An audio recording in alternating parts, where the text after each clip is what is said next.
There are things about our land my family never understood, and one of them was buried behind a steel door my husband welded shut 41 years before he died. I'm going to tell you how I found it. How they laughed when the lawyer read the will and slid one folded page across the kitchen table toward me. How my stepson said, "Give it to her. Let her have the hole in the mountain." How my sister-in-law smiled the way people smile when they think they've already won. And how, 3 weeks later, a man in a county pickup truck climbed out at the end of our gravel road, took off his hat, and said the 8 words that ended their certainty forever. But before any of that, you need to understand who I was to them. Because the story doesn't make sense unless you understand how invisible a person can become on the very land they kept alive. My name is Ruth Connley. I'm 64 years old. I have worked the Connley place, 1,140 acres along the eastern slope of Bear Hollow Ridge, for 43 years. I came onto that land at 21, married to a quiet man named Eldon Connley, and I never left it, not for a vacation, not for a hospital stay that lasted longer than 2 nights, not when my mother died and the funeral was 4 states away and Eldon couldn't leave the calving, not once. I want to be honest with you. I didn't stay because I was a saint. I stayed because the land needed someone, and Eldon needed someone, and somewhere along the way the two became the same thing. That's how it goes on a farm that's been in one family since 1889. The work doesn't ask whether you signed up for it. It just keeps coming, season after season, and either you meet it or the land starts to go. Eldon had 2 children from his first marriage, Garrett and Lenora. They were 11 and 9 when I came in. I never tried to be their mother. I tried to be steady, and I tried to be fair, and I tried not to take anything that wasn't offered. They grew up and left, the way kids do. Garrett went to Denver and became something in commercial real estate. Lenora married a man named Curtis Vane who sold farm equipment up in Bozeman, then sold insurance, then sold something I never quite understood that involved investors and brochures with mountains on them. They came home for Christmas. They came home when Eldon got sick. They didn't come home much in between. For 43 years, I was up at 4:30. I kept the books. I ran the cow-calf operation through 3 droughts and 1 bank scare that nearly took us under in 97. I learned which of the 6 creeks on our property ran year-round and which dried by August. I learned where my father-in-law, Asa Connley, had laid stone fence lines back in the 50s, and I rebuilt them when they fell. I knew the land the way you know your own hand, not because I owned it, but because I worked it. And here's the thing the family never understood. Eldon talked to me about the land in a way he didn't talk to anyone else. Not Garrett, not Lenora, not his brother Wendell over in the next county. He talked to me at the kitchen table at 11 o'clock at night with a cup of cold coffee in his hands, and he told me things his father had told him, and his father's father before that. He told me where the old surveyor's pen was on the north line. He told me what was under the floor of the spring house. And one summer evening in 1984, when we'd been married 3 years and I was still trying to learn to shape him, he told me about the tunnel. We were sitting on the back porch. The light was going down behind a ridge the way it does up there, slow and orange and clean. Eldon had a beer he wasn't really drinking. He said, "Ruth, there's something on the back 40 I want you to know about. I'm not going to show it to you yet, but I want you to know it's there." I waited. He said, "My granddaddy bored a tunnel into the south face of Bear Hollow Ridge in 1923. He sealed it in 1948. He told my daddy about it, and my daddy told me about it the year before he passed. I'm telling you because you're the one who'll be here when I'm not." I asked him what was in it. He looked at me a long time. Then he said, "That's the part I'm not ready to tell you. Not because I don't trust you, because I don't want you to carry it before you have to. That was Eldon. He carried things alone until he couldn't anymore. He never showed it to me. Not in 1984. Not in 1994. Not in 2004 when his hands started to shake and we both began to understand what was coming. He took me up the south slope twice. Once on horseback, once on foot, and both times he stopped at a particular place where 2 big firs grew close together and a hump of earth pushed up against the rock face like an old grave. He'd put his hand on the rock and stand there for a minute. Then we'd ride back. The cancer took him in March of last year. He was 71. We had been married 42 years and 3 months. The funeral was at the little Presbyterian church in town. Garrett flew in from Denver in a black coat that cost more than my truck. Lenora and Curtis drove down from Bozeman in a vehicle I had never seen before, something foreign and silver. Curtis kept checking his phone during the service. Lenora cried the way people cry when they're aware of being watched. I want to be careful here. I don't want to tell you they were monsters. They weren't. They were people who had decided, somewhere along the way, that the farm was an inconvenience, and I was a stranger who had attached herself to it. That's not the same as being monsters. It's worse in a way. It's tidier. After the service, Garrett came up to me on the church steps and said, "Ruth, we'll need to sit down with the lawyer next week. Curtis has been looking at some numbers. There's a lot to figure out." I said, "All right, Garrett." He patted my arm. He said, "Don't worry about anything. Subscribe and tell us in the comments where you're listening from. I want to know who's out there with me, because what I'm about to tell you is the part where everything I thought I knew about my own family came apart at the kitchen table. The will reading was on a Tuesday. The lawyer's name was Howard Pleak, and he had been Eldon's attorney since before I was a Connley. He was a heavy-set man in his late 70s with a soft voice and the kind of patience that only comes from 40 years of watching families fall apart in his office. He had asked us to meet at the farmhouse. "It's where Eldon would have wanted it," he said. We sat at the kitchen table, the same table where Eldon had told me about the tunnel 41 years before. Garrett the head, the way he had decided was his place. Lenora across from me, Curtis next to her, in his good shirt, with a leather portfolio open in front of him and a calculator app already running on his phone. I sat at the foot, and Howard Pleak sat at my right. He had a folder. He opened it. "Eldon's was straightforward," he said. "He revised in October of last year, 6 weeks before he passed. I'd like to read the operative clauses." Curtis cleared his throat. He said, "Howard, before you start, we'd like the bottom line, if you don't mind. We've all got things waiting on us." Howard didn't look at him. He just turned a page and started to read. The bulk of the state, the 1,140 acres of the Connley place, the cattle, the buildings, the equipment, the operating account, the savings, the IRA, went to Garrett and Lenora, divided equally.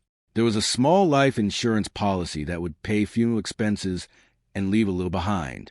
There was a paragraph about the family Bible, going to whichever grandchild was the firstborn of the next generation, which made Lenora make a small noise like she was tucking something away for later. And then Howard read the last clause. "To my wife Ruth Connley, who has worked this place beside me with more love and care than I have ever deserved, I leave the sealed shaft on the south face of Bear Hollow Ridge, identified as the Connley added on the original 1923 survey, together with all rights, contents, and access easements pertaining thereto, in fee simple absolute." There was a silence. Then Curtis laughed. I want you to understand that this was not a cruel laugh. Not exactly. It was a laugh of a man who has been bracing for a fight and just realized there isn't going to be one. It was relief. It was triumph dressed up as bewilderment. He said, "I'm sorry, what?" Howard said, "The sealed mining shaft on the south slope. Eldon left it to Ruth." Garrett said, "Just the shaft?" Howard said, "Just the shaft and its associated rights." Lenora said, "Daddy left it whole?" And Curtis laughed again, and this time he didn't hide it. He said, "Howard, with respect, there's no such thing on the parcel records. We had the place appraised 6 months ago. There's no shaft listed anywhere." Howard said, "It's listed on the 1923 survey. I have a copy." Curtis said, "Then it's a footnote, a nothing. It's not improved property. It's not buildable. It's a 1/4 acre of rock with a door on it." He turned to me. He had the decency to soften his face. He said, "Ruth, I don't want you to feel bad about this. Eldon clearly wanted you to have something with sentimental value. That's lovely. But the actual estate, the working farm, that has to go to the bloodline. That's how it works. That's what Eldon would have wanted." Garrett said, "We'll take care of you, Ruth. The house, of course. You can stay as long as you need. 6 months, a year. Whatever's reasonable. We're not going to throw you out." Lenora said, "Of course not." I sat there at the foot of the table, and I felt something I hadn't felt in a long time. It was not anger. It was a kind of cold, quiet clarity. The kind that comes over you in a hailstorm when you realize the calves are in the lower pasture and there's nothing you can do about it now. You just stand at the window and watch. I said, "Howard, may I see the survey?" Howard slid a folded paper across the table to me. It was a copy of a hand-drawn surveyor's plat from 1923, with the Connley boundaries inked in brown and a small notation on the south. Face of the ridge. At it, 380 feet, A. Connley. I had never seen this drawing. I had been on this land for 43 years, and I had never seen this drawing. Curtis reached across and took it from my hands. He said, "Let me have a look at that." He looked at it. He showed it to Garrett.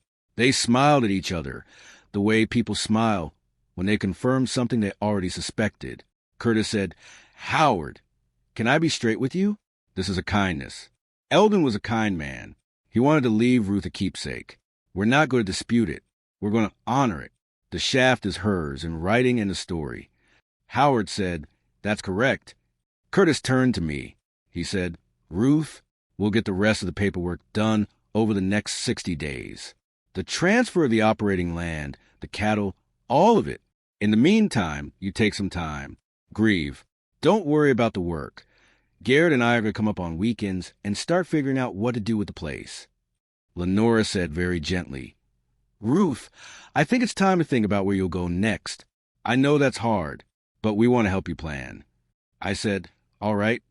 I said it the way you say all right to a child who has just told you something that isn't true. Soft, without challenge. Because I had learned 43 years ago that the worst thing you can do at a kitchen table on a farm is fight a fight you don't yet know how to win. I folded my hands.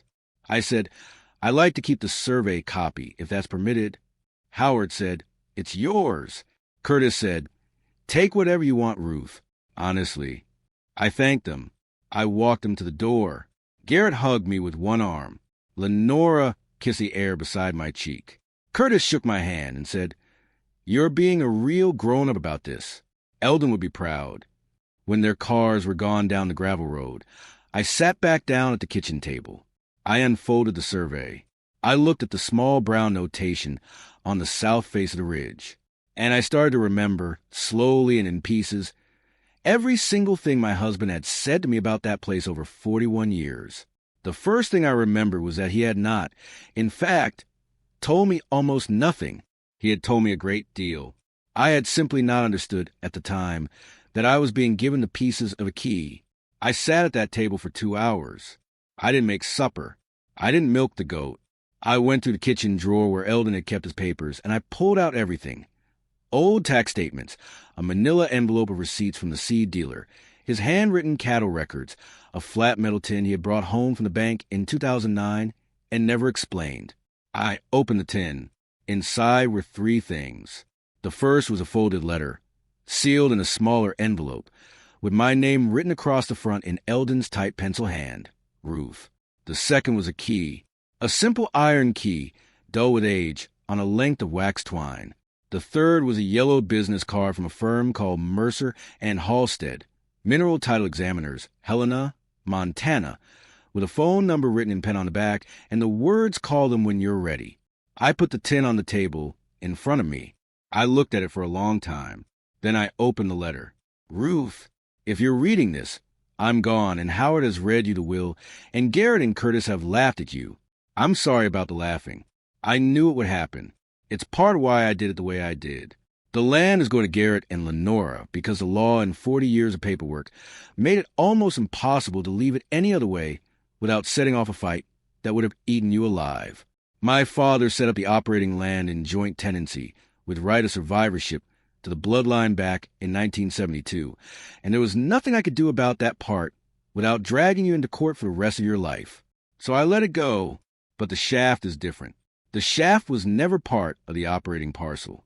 My grandfather kept it separate when he registered the original homestead in 1889, and my father kept it separate when he updated the deeds in 1972, and I have kept it separate every day of my life. It is its own parcel. It has its own deed. It has its own rights. Ruth, I want you to call the number on the card in this tin. Ask for Mr. Halstead. Tell him you are Eldon Connley's widow and that the package is in your hands. He will know what to do. The key opens the inner door. Don't go in alone. Take Howard with you, and take a witness who is not family. I'm sorry I couldn't tell you sooner. My grandfather made my father promise, and my father made me promise, that no living wife or child would know about the shaft until property passed. He had reasons. They were good reasons in 1948, and they are still good reasons now. You'll understand when you see it. One last thing. When Garrett and Curtis come to you about the land, and they will offer to buy the shaft from you. They will offer a small amount and call it kindness. Don't take it. Don't sign anything. Don't even let them know you've opened this letter. The land has kept its own secrets for 102 years. It can keep them another month while you get your feet under you. I love you. I am sorry for every time I was quiet when I should have spoken. Eldon, I read the letter 4 times. The 4th time, I read it out loud to the empty kitchen, because I needed to hear it in my own voice to believe it. Then I picked up the phone, and I called the number on the card. A woman answered, Mercer and Halstead. I said, My name is Ruth Connley. My husband Eldon Connley passed in March. I have a tin in front of me with a card from your firm in it, and a letter telling me to call. There was a pause. I heard the woman cover the receiver with her hand and call across the office. Roy, it's the Connley wife. A man came on the line. He had the voice of a person who's been waiting a long time for a phone to ring. He said, Mrs. Connley, I'm Roy Halstead. I have been the title examiner of record on your husband's separate parcel since 1981, when his father passed. I am very glad you called. May I drive out and see you on Friday? I said, yes. He said, Mrs. Connley, I want to ask you one question before Friday. Has anyone in the family, anyone, asked you to sign anything related to the South Slope shaft? I said, my step-son-in-law mentioned the rest of the paperwork. He didn't specify. Roy Halstead said very carefully, Mrs. Connley, don't sign anything until I get there. Anything at all. If they put a piece of paper in front of you, tell them your lawyer needs to see it first. Will you do that for me? I said, yes, Mr. Halstead, I will do that. He said, good. I'll see you Friday at 10. I'm bringing a colleague. He hung up. I sat in the kitchen with the tin and the letter and the survey and the iron key in front of me, and for the first time since the funeral, I understood that I was not finished. I was, in fact, just beginning. In the 4 days between that phone call and the Friday meeting, 3 things happened that I want to tell you about, because they showed me exactly what kind of fight was already underway, even though I hadn't yet thrown a single punch. The first happened on Wednesday morning. I was out at the calving shed when I heard a vehicle on the gravel. It was Curtis. He was alone. He had a folder under his arm, and he had brought a thermos of coffee, which was a kind of small kindness Curtis used the way other people use a foot in a doorway. He said, Ruth, I was up early and I thought, why not stop by, see how she's doing? We've got some preliminary paperwork I wanted to walk you through. Nothing binding, just to keep things moving. I poured his coffee for him. I said, Curtis, my lawyer asked me not to sign anything until he's seen it. I'm sure you understand. Curtis went still for half a second. It was the kind of stillness a man goes into when his plan has hit a wall he didn't see coming. Then he smiled. He said, Howard? Howard's a sweet old man, but he's not really an estates guy anymore. We were going to get you set up with Brent Maddox over in Billings. He's done all of Lenora's and my work for years. He can handle this whole thing in a week. I said, that's kind, Curtis, but I'm going to stay with Howard for now. He knew Eldon. Curtis took a long drink of coffee. He said, Ruth, I want to be honest with you. Howard is going to make this harder than it has to be. He's going to bill you for hours you don't have. The estate's tight. I'm trying to look out for you. I said, I appreciate that.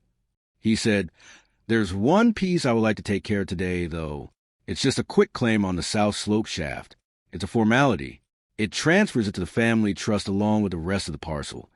So we don't have a piece of dangling paperwork floating around for the next 20 years. Garrett and I talked about it, and we agreed we'd give you $1,200 for it. Just to make it clean, you'd be doing us a favor. He slid the folder across the kitchen table. I didn't open it. I said, Curtis, my lawyer asked me not to sign anything until he's seen it. Curtis's smile got smaller. He said, Ruth, it's $1,200 for nothing, for a hole in a hill. I'm trying to help you. I said, then leave it on the table and Howard will look at it on Friday. If everything's in order, I'll sign it next week. There was a pause, a long one. Then Curtis closed the folder, picked it up, and tucked it back under his arm. He said, That's fine, Ruth. You take your time. I just hope you're not letting some old country lawyer talk you into thinking there's something here when there isn't. I walked him to the door. He stopped on the porch. He said, You know, the appraiser came out in October. Eldon was still alive. He told the appraiser there was nothing on the south slope worth looking at. He said it himself. I just want you to know that. I said, Thank you, Curtis.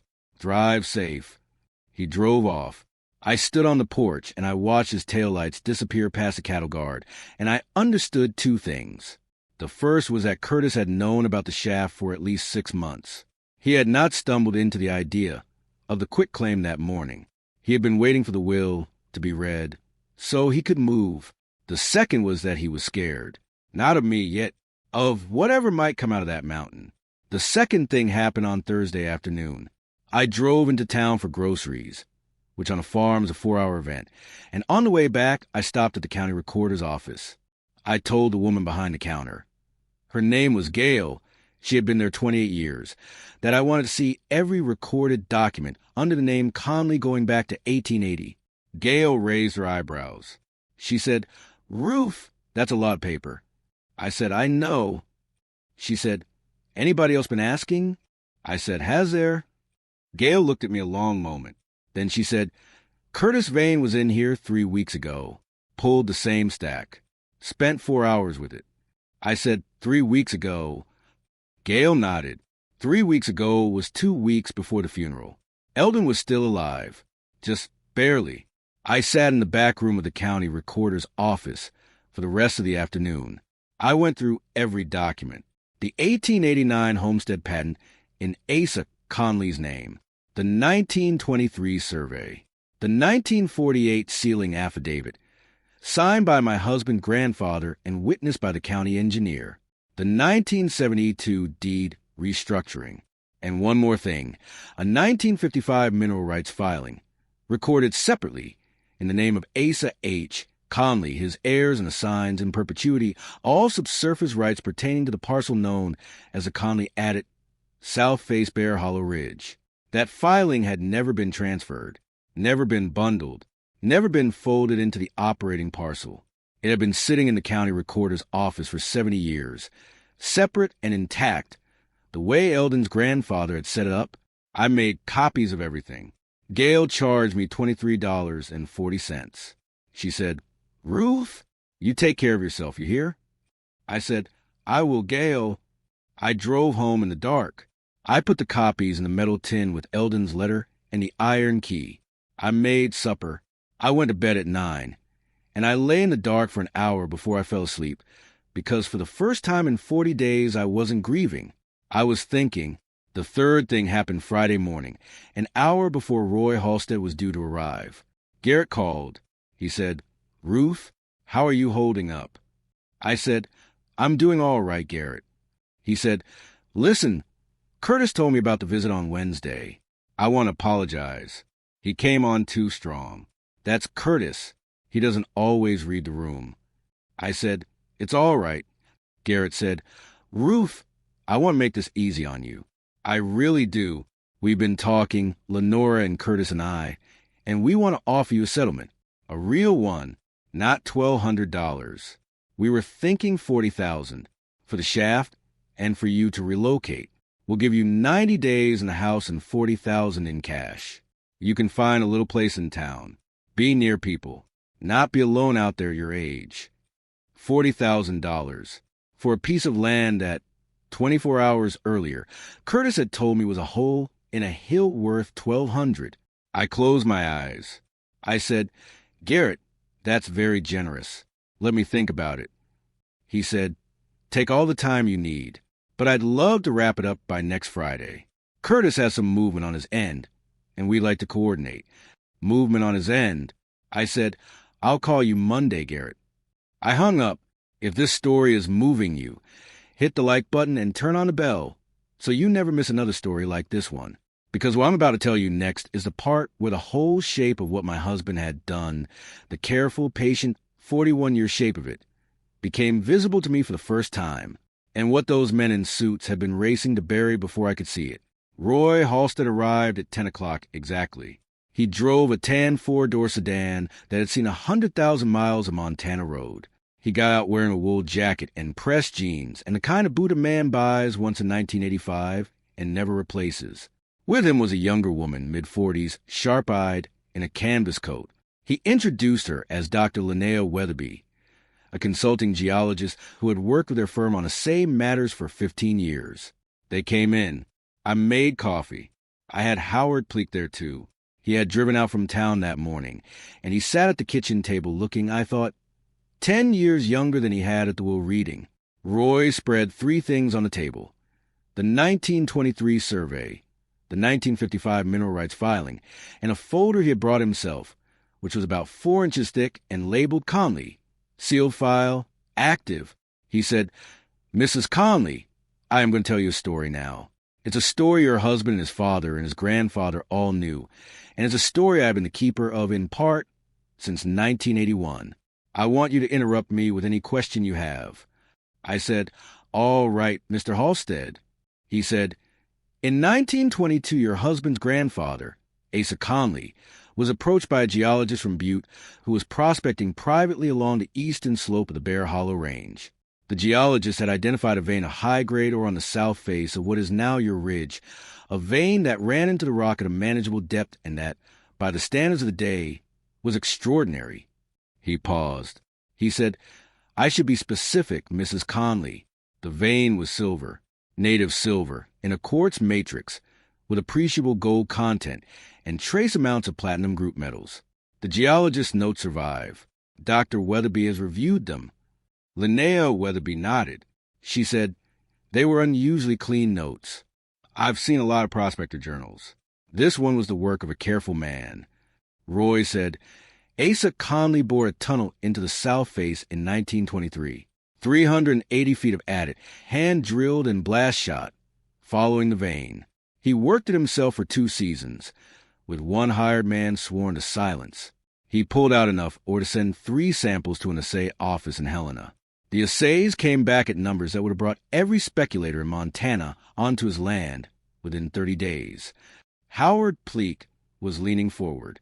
Roy said, Asa Connley did something almost no one in his position ever does. He stopped. I said, he stopped?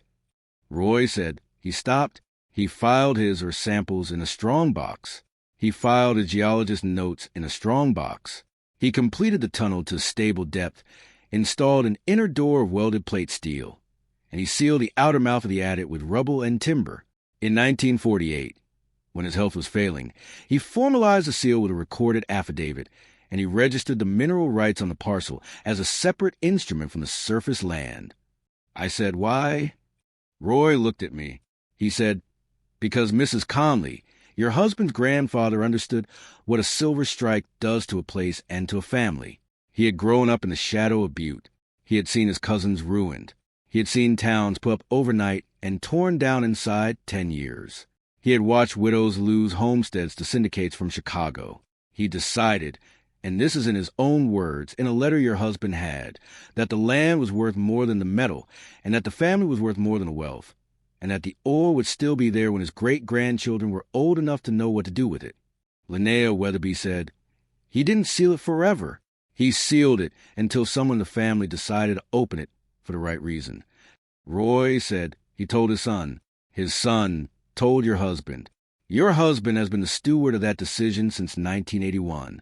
He paid the recording fees on the mineral parcel every 5 years. He kept the inner door maintained.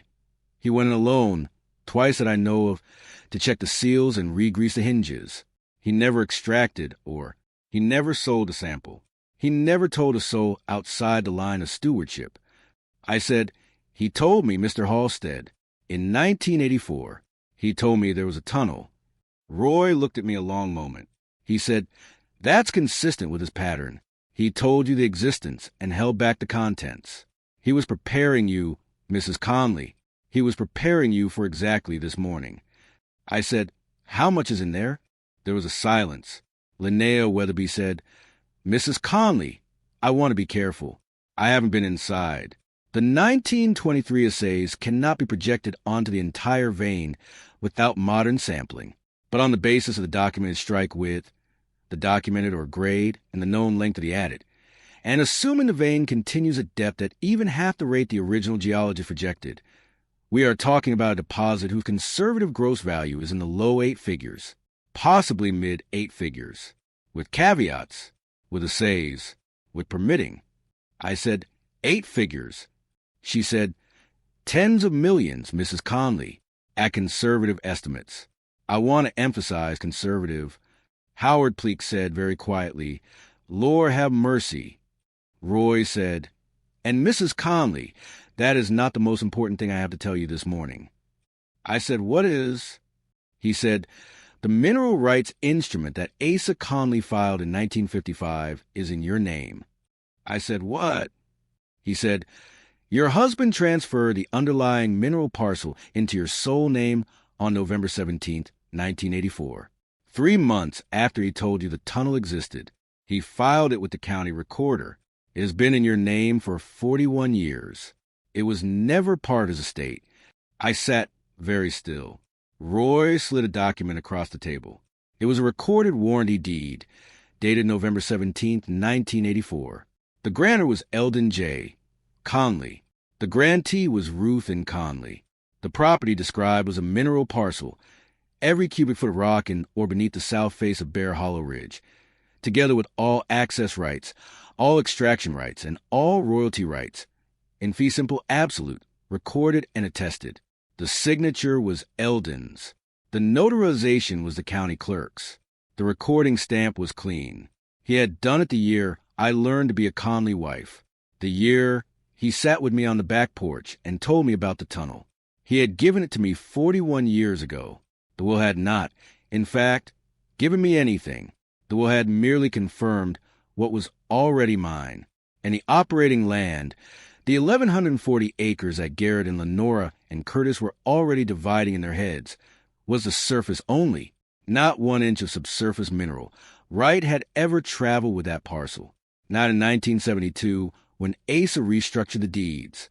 Not in 1984, when Eldon transferred them to me. Not in any document filed under the family name in the 70 years since. I said, "Garrett and Lenora got the surface." Roy said, "They got the surface and the cattle and the buildings, yes." I said, "And I got..." Roy said, "Mrs. Connley, you have owned the contents of that mountain since 1984. The will language about the shaft was your husband's way of putting the access into your name as well. So there could be no question about ingress and egress across the surface parcel. The mineral rights themselves never needed to be left to you. They were already yours." I put my hands flat on the table because they had started to shake, and I did not want them to. I said, "He gave it to me in 84. Roy said, "He gave it to you in 84. I said, "He never told me." Roy said, "He told you the tunnel existed, Mrs. Connley. He told you twice, that I have on record. He told you to call this number when you were ready. He left you the key and the letter. He told you everything you needed to know and nothing you could have been forced to disclose. Your husband was a careful man." Howard Pleak said, "Eldon Connley. He said it the way you say the name of a man you have just understood for the first time after 50 years of friendship." I said, "Mr. Halstead, Curtis came to me Wednesday with a quitclaim. Garrett called me this morning offering $40,000.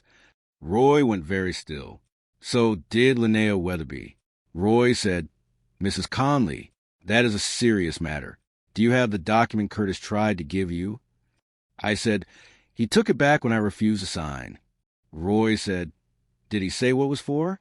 I said, "He called a quitclaim on the south slope shaft. He said it was a formality." Linnea Weatherby exhaled slowly. Roy said, "Mrs. Connley, a quitclaim on a parcel you have owned in fee simple for 41 years, executed under representations that the parcel is worthless, and offer for nominal consideration. $1,200, you said. That's not a formality. That's an attempted fraud. Whether or not Curtis Vane currently knows what is in that mountain, he has clearly seen enough of the recorded history to suspect, and he is moving to extinguish your rights before you can examine them. He paused. He said, and Garrett's offer this morning at $40,000 is the same fraud at a higher price. Howard Pleak said, my God. I said, what do I do? Roy said, Mrs. Connley, you do nothing different. You do not call Garrett back on Monday. You do not refuse him either. You let him sit. I am going to walk up to the South Slope this afternoon with you and Dr. Weatherby and Howard. We're going to verify the seal, verify the inner door, and confirm the parcel. Tomorrow morning, I am going to file a notice of mineral rights ownership of the county, with full attached deed history, in your name, recorded and time-stamped. By Monday morning, when Garrett expects your phone call, every recording office and every title company in the state of Montana will know exactly who owns the contents of Bear Hollow Ridge. He looked at me. He said, and then, Mrs. Connley, you will decide what you want to do about the mountain, about the family, about all of it.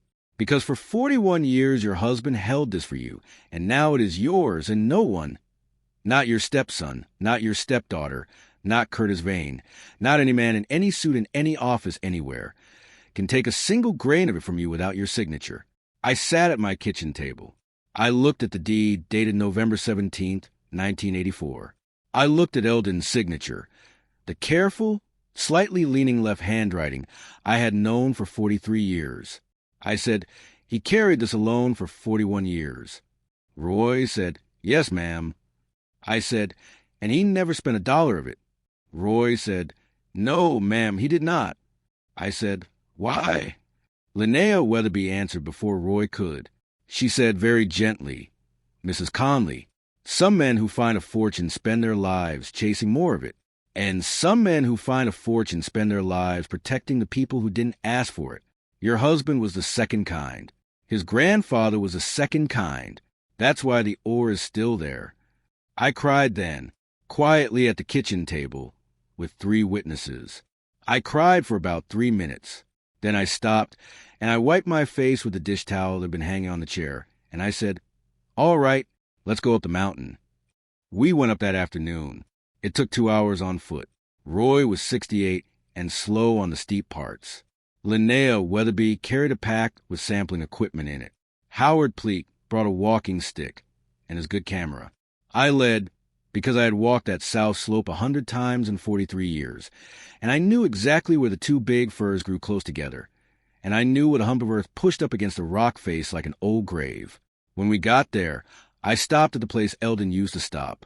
I put my hand on the rock, the way he used to put his hand on the rock. I said, here. Roy and Linnea began to clear the brush and rubble from the outer seal. Howard photographed everything. We worked for 40 minutes. The 4 of us. The outer seal was timber and stone and packed earth, just as the 1948 affidavit described. It came away in pieces under our hands. Behind it was the inner door. It was steel, welded plate, blackened with age, set into the rock with hand-driven bolts. There was a single keyhole in the center. I took the iron key out of my coat pocket. I had carried it on its wax twine for 4 days. I put in the lock. It turned. The door swung inward on hinges Eldon had greased some unknown number times and some unknown number of solitary trips up that mountain, and the air that came out of the tunnel was cold and dry and smelled of stone and old iron and something faintly metallic underneath, something almost sweet, the way old silver smells when you bring it up to the light. Linnea Weatherby took 2 steps inside with her flashlight. She stopped. She said, Roy, come here. Roy went in. Howard went in. I stood at the threshold. I didn't go in. I wasn't ready, and I didn't have to be. Roy came back to the door. His face had gone the color of paper. He said, Mrs. Connley, the 1923 geologist's notes were conservative. I said, all right. He said, I need to ask Dr. Weatherby to take a sample. With your permission. Just one, for the assay. I said, take one, Mr. Halstead. She took one. We resealed the inner door. We packed the rubble back into the outer seal, less tightly than before. With 2 surveyor's flags, Roy drove into the ground beside the firs. Howard photographed everything again. We walked down the mountain in silence. The sun was going behind the ridge. At the bottom, where my truck was parked, Roy turned to me. He said, "Mrs. Connley." Mid-8 figures was conservative. I said, "How conservative?" He said, "I am not going to give you a number until the assay comes back. But I want you to understand. Your husband's grandfather sealed something that, in 1948, would have built a town. In 2026, it will support your family for 4 generations and leave change on the table." The notice was filed at 8:47 a.m. Monday morning at the county recorder's office. By 9:10, it was on the state mineral title registry. By noon, it was indexed in 3 private title databases that the kind of men who sniff around old mining districts pay subscription fees to read. Garrett called me at 1:34 p.m. I let it ring. He called again at 2:15, and at 4 o'clock, and at 5:42. I answered at 5:42. I had been splitting wood, and I came in still wearing my work gloves. I said, "Hello, Garrett." He said, "Ruth? Ruth, what is going on? What did you file?" "Curtis has been on the phone all afternoon. People are calling him. He's losing his mind." I said, "I filed a notice of mineral rights ownership, Garrett." He said, "Mineral rights? On the shaft?" I said, "On the parcel underneath it." "Yes." He said, "Ruth, that's the family land." "That's not." Curtis, hold on. She's on the line. "Ruth, you cannot file mineral rights on the family land. That is our land." I said, "Garrett, your father transferred the mineral parcel to me in 1984. It has been in my name for 41 years. I did not file anything new today. I filed a notice confirming what has already been recorded since the year you were 13 years old." There was a silence on the line that I will remember until the day I die. Then Curtis took the phone. Curtis said, Ruth, listen to me. Whatever you've been told, whatever some lawyers talk you into, this is going to get very bad very fast. We need to sit down and talk. Tonight, we can come over right now." I said, "Curtis, my lawyer asked me not to discuss this with you without him present." Curtis said, "Howard Pleak? Howard Pleak doesn't know what he's doing. Ruth, he's an old country lawyer who's never seen a mineral rights case in his life. You are going to lose everything if you don't come to the table right now." I said, "Howard isn't representing me on this matter, Curtis." He said, "Then who is?" I said, "Mercer and Halstead of Helena, Mr. Roy Halstead. He has been the title examiner of record on the mineral parcel since 1981. There was another silence. Curtis said, "Mercer and Halstead." I said, "Yes." Curtis said, "How long have you known?" I said, "Curtis, I'd like to speak with Garrett again, please." Garrett came back on. His voice had gone very small. He said, Ruth, I'm sorry. I didn't know. I swear to God I didn't know. Curtis told me. Curtis said it was a worthless piece of paper. He said Daddy was being sentimental. I said, "Garrett." He said, "Yes." I said, "Did your father ever take you up the South Slope?" Garrett was quiet. He said, "No, Ruth, he didn't." I said, "Did he ever offer to?" Garrett was quiet for a longer time. He said, "Yes, when I was about 17. He said he wanted to walk the back 40 with me. I said I had baseball practice. He never asked again. I said, "Garrett, your father was a careful man. He carried this for 41 years, and he didn't tell me what was in it because he did not want me to be a target. He did not tell you and your sister because, and Garrett, I want you to hear me clearly, he did not believe you would protect it." Garrett made a sound. It was not a word. I said, "He gave it to me because I stayed. I am telling you that without pleasure. I am not gloating. I am stating a fact. Your father gave the mountain to the person who stayed." He said, "Ruth, what are you going to do?" I said, "I'm going to think about it for 2 weeks. I'm going to ask Mr. Halstead some questions. And then we're going to have a meeting at the kitchen table. You and Lenora and me, Without Curtis. Garrett said, Without Curtis. I said, Curtis has been to the county recorder's office. Curtis tried to put a quick claim in front of me on Wednesday. Curtis offered me $1,200 for a parcel he knew, or strongly suspected, was worth more. Curtis is not coming to the kitchen table, Garrett. Garrett said, Yes, ma'am. He had not called me ma'am since he was 12 years old. I said, 2 weeks, Garrett. I'll call you. I hung up. I stood at the kitchen window with my work gloves still on, and I watched the light fade behind Bear Hollow Ridge, and I thought about my husband. I thought about the November afternoon in 1984, when he must have driven into town, signed a deed, paid a recording fee, and driven back, and never said a word about it to me at supper. I thought about the trips up the South Slope to grease the hinges of a door he never opened. I thought about the 41 years he carried something heavier than I had known a person could carry, in silence, because he believed silence was a form of love. I thought about the fact that he had been wrong about that part, in a way, that he could have told me sooner, that we could have been less alone in it together. But I also thought about the letter. I didn't want you to carry it before you had to, and I forgave him for silence, because I understood, finally, what kind of man chooses to leave a fortune underground for 41 years, rather than let it change the people he loves. The meeting at the kitchen table was on a Saturday morning, 2 weeks and 3 days after the phone call.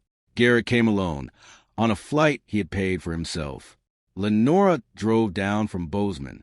Curtis was not invited, and Lenora had told him not to come, and he had not come, although I learned later that he sat in a motel 40 minutes away for the entire weekend, waiting for a phone call that never arrived. Howard Pleak was there. Roy Halstead was there. Linnea Weatherby was there. The essay had come back. Roy had a number now. And the number, when he wrote it down on a piece of paper and turned the paper around and slid across the kitchen table, was larger than the one he had given me on Friday in the kitchen. And the one he had given me on Friday in the kitchen had been the one I had stopped breathing at. I will not tell you the number. Some things are not for the comments. I will tell you what I said. I said, Garrett, Lenora, I have made some decisions. I want you to listen to all of them before you respond. They listened.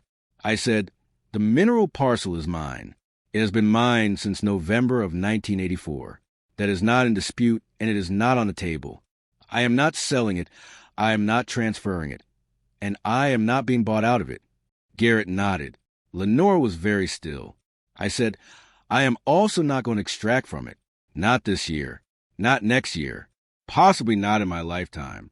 Mr. Halstead and Dr. Weatherby and I have talked about this at length, and I have come to a decision that your great-grandfather Asa Connley would, I believe, recognize. The ore stays in the ground. The vein stays sealed. The door gets greased every 5 years.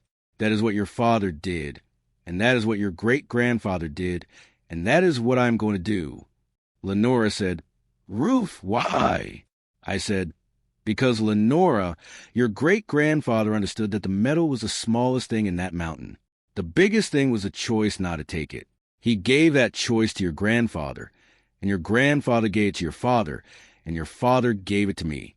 I am not going to be the one who breaks the chain, because Curtis Vane needs a boat. Garrett laughed. It was a wet, surprised laugh. I said, however, I am the holder of mineral rights worth a great deal of money. That fact by itself has consequences, whether I extract or not. Mr. Halstead has explained that I can borrow against the parcel. I can lease exploration rights without permitting extraction. I can collateralize. I can do a number of things that turn the existence of the deposit into liquidity without disturbing the deposit. Roy nodded. I said, here is what I am going to do. I said, I am going to take a small loan against the parcel, enough to pay off the operating debt on the surface land. The farm has been carrying $140,000 in equipment notes and another $60,000 in operating line for as long as I can remember. I am going to clear that. The two of you will inherit a debt-free farm. Garrett's face changed. I said, I am going to put the surface farm into a working trust. You and Lenora are the beneficiaries. The trust has one operating condition. The land cannot be subdivided, sold for development, or transferred outside the bloodline for 40 years. It can be leased, it can be ranched, It can be hayed. It can be conserved. It cannot be cut up. That was your father's wish and your grandfather's wish, and I am putting it in writing. Lenora said, Ruth. I said, I am not finished, Lenora. I said, I am going to fund a college account for every grandchild born to either of you, present and future, through graduate school if they want it. That includes any children of any future marriages. That is non-negotiable and it is permanent. Garrett put his hands over his face. I said, and I am going to fund, in your father's name, a stewardship endowment at the county extension office for working ranchers in this county who are about to lose their land to debt. It will be called the Eldon Connley Stewardship Fund. It will pay out in perpetuity against a mineral parcel. I said, that is what I am doing with what your father left me. I said, what I am not doing is giving any of it to Curtis Vane. Not directly, not indirectly, not in any form. If Lenora chooses to share what is hers with her husband, that is her decision. But Curtis tried to extinguish my rights for $1,200, Lenora, 3 weeks before your father was buried. He went to the county recorder's office while your father was dying, and he pulled the records, and he came home, and he told you and Garrett that the South Slope was worthless. He knew, or he suspected enough to act. Lenora started to cry. She said, I didn't know, Ruth. I swear to God I didn't know. I said, I believe you, Lenora. She said, he told me Daddy was being sentimental. I said, I know. I believe you. Garrett was still holding his face. Garrett said through his hands, Ruth, I told my father I had baseball practice. I said, you were 17, Garrett. 17-year-old boys have baseball practice. He said, he never asked me again. I said, he didn't, Garrett, but you can ask him now.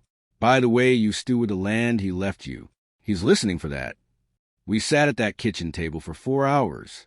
There was coffee, and there was crying, and there was a long stretch in the middle where Garrett told a story about Eldon teaching him to swim in the stock pond when he was 6, and Lenora told a story about Eldon braiding her hair before church when her mother was sick, and Howard Pleak told a story about Eldon paying off another rancher's vet bill in 1987 without telling anyone. The stories were about a man none of us, including me, had fully known. Each of us had carried a piece of him, and at that table for the first time in 43 years, the pieces were all in one room. Curtis was served papers 6 weeks later. In connection with the attempted quitclaim, Roy Halstead handled the filing. The matter was settled out of court. Curtis did not face criminal charges because I asked Roy not to pursue them. Lenora left him in the spring. She moved into the farmhouse with me for 8 months while she figured out what she wanted to do next, and we discovered, slowly and with some surprise on both sides, that we liked each other. She is now the operations manager of the Connley place. She is 49 years old, and she gets up at 4:30 and she runs cattle, and she is, as her father was, quiet and competent and a little funny in a way you have to pay attention to catch. Garrett took a leave of absence from his commercial real estate firm in Denver and came home for the calving season. He stayed for the next one. He has not gone back. He and his wife and 2 children are building a house on the North Pasture, on a 5-acre exception, inside the trust that I carved out specifically for him. He is 48 years old, and he is, for the first time in his adult life, running toward something. The Eldon Connley Stewardship Fund made its first payout in October. A young couple over near Colstrip, third-generation ranchers, were 2 weeks from losing their grandfather's place to a feeder loan that had gone sideways. The fund covered them. The wife called me on the phone and cried for 10 minutes and could not get through the words, "Thank you." I told her not to worry about the words. I told her to walk her daughter out to the back pasture next spring and tell her about the man whose name was on the check. I told her that's what name is for. The mountain is still sealed. The inner door is greased. The outer seal is rebuilt. The 2 surveyor's flags Roy drove into the ground have been replaced twice by Lenora and me on the anniversaries of Eldon's death. We walk up there together in the spring. We stand where Eldon used to stand. We put our hands on the rock the way he used to put his hand on the rock. We don't say much. We don't have to. Last May I stood at the mouth of the adit alone for the first time. I had walked up by myself, which Roy would not have approved of, but I am 65 years old, and I do as I please. I stood at the steel door with my hand on the rock, and I said out loud, to no one and to everyone, Asa, I'm holding it. Daddy Connley, I'm holding it. Eldon, I'm holding it. The ore is still here. The land is still here. The work goes on. The wind moved through the firs. It sounded the way it has sounded on that ridge for 103 years. It sounded like a yes. I walked down the mountain in the late afternoon light. I could see the farmhouse from the lower switchback. I could see the smoke from the kitchen chimney where Lenora was starting supper. I could see Garrett's truck on the gravel road bringing his kids back from town. I could see the 1,140 acres of the Connley place, debt-free and protected, and in the bloodline, stretched out below me in the long Montana light. And I understood, finally, what my husband had given me. He had not given me a fortune. He had given me a chance to be the person who chose, the way his father had chosen, and his grandfather had chosen, what the land was worth. Some inheritances are silver in the rock. Some are the discipline not to dig it up. The greatest one, it turns out, is the trust to know which is which. Thank you for staying with us all the way to the end. Don't forget to subscribe and check out the other stories on screen right now.